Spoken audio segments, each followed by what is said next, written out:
bagaimana perkembangan seleksi ASN guru P3K saat ini. Bahwa ini tadi yang saya laporkan, jumlah guru KSPS di Indonesia saat ini seperti ini, ya. Dan nanti teman-teman bisa menyampaikan kenapa kok ASN P3K bukan seleksi CPNS gitu. Karena kalau kita lihat rasionalnya seperti ini, kita ada sebenarnya kekurangan guru kita ini seperti ini. Kekurangan guru itu seperti ini ya. Jumlah guru P3K yang saat ini itu seperti ini. Honorer jumlahnya 742.000. Kekurangannya itu sebenarnya 1 juta lebih kalau dilihat. Karena jumlah guru PNS yang seharusnya di sekolah negeri 2,2 juta. Dan kalau kita hitung kebutuhan kita itu sebenarnya 3 juta lebih, maka kita kekurangan guru yang cukup besar. Nah, kenapa kekurangan guru itu harus diangkat dengan ASN P3K? Karena jumlahnya 59% dari guru honorer tadi itu 437.000-nya itu berusia di atas 35 tahun yang tidak ada lagi kesempatan untuk ikut CPNS. Sementara kenapa nggak diangkat saja? Undang-undang ASN mensyaratkan bahwa guru itu adalah jabatan fungsional, yang jabatan profesional.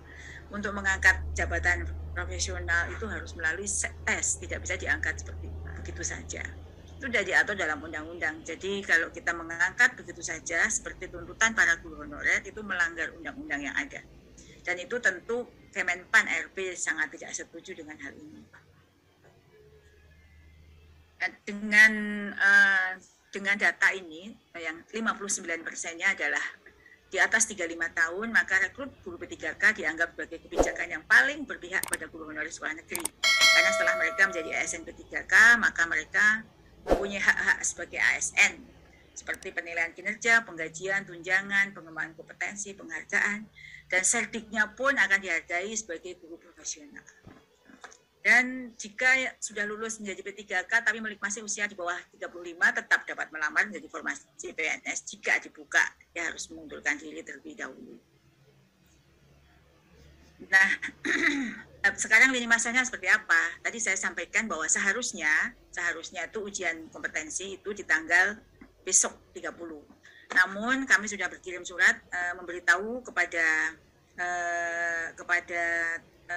Kemen PKN bahwa ujian kita diundur karena terkait dengan banyak faktor. Yang pertama, kalau kesiapan dari Kemendikbud sendiri sudah siap, namun saat ini sedang PPKM. Sebagian besar masih level 4 dan PPKM itu diperpanjang sampai tanggal 30 besok. Kalau level 4 itu rekomendasi dari Satgas itu nggak boleh ada kumpulan pertemuan, kerumunan, sehingga kami berharap PPKM itu akan berubah status menjadi turun ke level 3 sehingga kita bisa melakukan mengumpulkan mereka di TUK yang terdekat. Nah, jadwal ujian kompetensi 1 yang semula direncanakan akan dilakukan di tanggal 30 besok, itu kami sudah mendapatkan persetujuan dari BKN itu akan dilaksanakan di tanggal 13 September. Ini baru ini yang karena belum diumumkan di web. Ini baru saya terima SK. Saya kasih tahu ke Bapak Ibu semua. Nah, setelah itu mereka mendapatkan kesempatan mengikuti ujian 3 kali dengan ujian pertama berpihak afirmasi bagi guru honorer yang ditempatkan di sekolah negeri. Mereka mendapat kesempatan untuk ujian pertama dulu tanpa bersaing dengan yang di swasta maupun yang mempunyai serdik.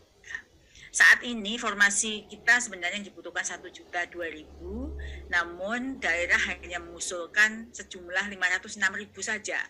Maka 506.000 formasi yang akan diperebutkan di seleksi ASN P3K tahun ini. Dan 506.000 itu adalah formasi terbesar sepanjang hayat yang pernah dilakukan oleh rekrutmen sekarang. Jadi kalau kita lihat 2019 itu hanya 90.000 saja formasi untuk ASN. Nah, ini adalah 506.000, setengah juta lebih yang akan dilakukan seleksi ASN P3K. Lalu apa yang terkini jumlah formasi itu yang diperebutkan 506, 247. Pelamar yang sudah terverifikasi diumumkan lulus seleksi administrasi 925.637. 68% diantaranya itu adalah guru honorer di sekolah negeri yang akan ikut ujian di tahap 1. Jumlahnya 629.501. Gitu ya. Tapi meskipun banyak formasi, tapi banyak juga guru-guru yang tidak memilih formasi. Yang tidak dipilih saat ini di tahap 1 adalah mereka yang daerah terpencil, Nias Utara, Halmahera Utara, Barito Selatan, Timur Tengah Selatan, Halmahera Tengah, Maluku Barat Daya, Halmahera Barat Daya, dan seterusnya. Ini tidak ada yang melamar ya, jadi masih pilih yang di kota-kota saja. Instansi yang tidak membuka formasi adalah ini, banyak ya. Sumatera Utara, untuk guru-guru Provinsi Sumatera Utara tidak ada formasi yang diajukan. Jambi juga tidak mengajukan formasi. Tapi kabupaten-kabupaten di Sumatera Utara mengajukan, kecuali Sedang, Berdagai, dan Tanjung Balai. Jambi provinsinya saja yang tidak mengajukan. Kabupaten di lingkungan Jambi itu, seluruh kabupaten di lingkungan di Provinsi Jambi tidak mengajukan. Ini Bapak Ibu yang terkait